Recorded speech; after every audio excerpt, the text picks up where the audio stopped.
As far back in history as can be traced, slavery has existed in some form. Chattel slavery, or the owning of human beings as property able to be bought, sold, given, and inherited, is perhaps the best known form of slavery.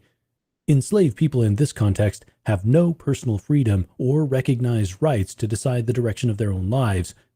The ancient Hebrew people were enslaved by Egypt for generations. Ancient Greece and Rome both relied on slavery as a means of forced labor for agriculture, household maintenance, and manufacturing of goods.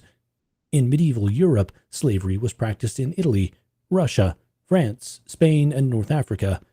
Very often, enslaved people were members of one nation that was conquered by another. Throughout history, enslaved people have come from many different countries, ethnicities, and races. In addition to chattel slavery, several other forms of slavery resulted in the ownership of one human being by another.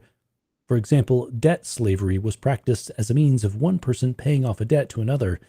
In some cases, the debt was so great that the children and grandchildren of the original debtor were enslaved to pay it off. Slavery as punishment was one means of paying for a crime by the guilty person forfeiting his or her personal liberty. An indentured servant was a type of enslaved person who pledged his or her service and loyalty to another person for a given amount of time in exchange for some benefit, such as passage aboard ship from the Old World to the New World.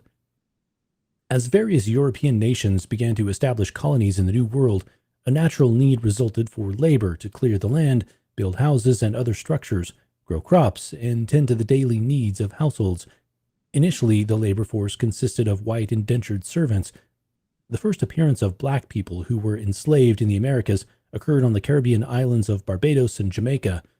Both islands were colonized by English businessmen who grew sugarcane as a cash crop. When the supply of white indentured servants dwindled, these planters began to buy West African people from the Dutch, who conducted an active slave trade in the Atlantic Ocean. Enslaved people from Africa were tightly packed into these ships like sardines and delivered like goods, many of them dying on the trip over to the Americas. On the American mainland, the practice of enslaving African people developed differently depending on the needs of the region.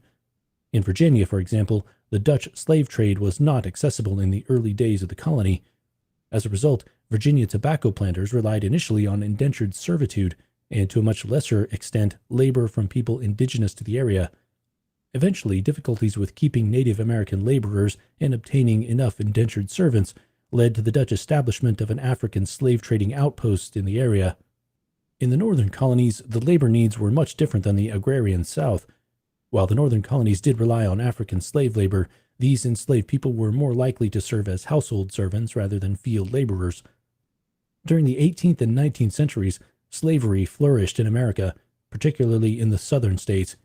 In fact, the practice of slavery followed two very different paths in the South versus the North. In northern states during the Revolutionary War period, enslaved people were offered emancipation by the British if they fought in the war against the American colonists. The northern states also were home to a growing anti-slavery sentiment or abolition movement. These two factors made slaveholding an increasingly controversial practice in the North, so much so that slave owners gradually manumitted or granted freedom to their enslaved people. The fact that the northern economy did not depend heavily on slave labor also made it easier from a financial perspective for slave owners in the North to make this decision. Slavery in the southern states was much more critical to the region's economy.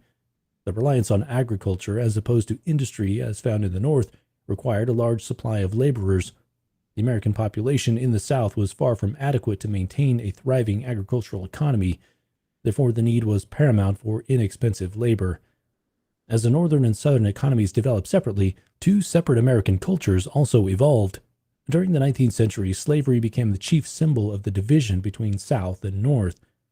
Slavery was abolished in the United States with the passage of the 13th Amendment to the Constitution in December of 1865, 8 months after the end of the Civil War.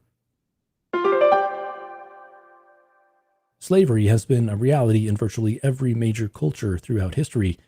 Different types and degrees of slavery have existed for centuries, and only recently has it become an almost universally accepted principle that it is morally wrong for one human being to own another. Chattel slavery is the owning of human beings as property able to be bought, sold, given, and inherited, is perhaps the best known form of slavery, and it was widely practiced during the 17th, 18th, and 19th centuries.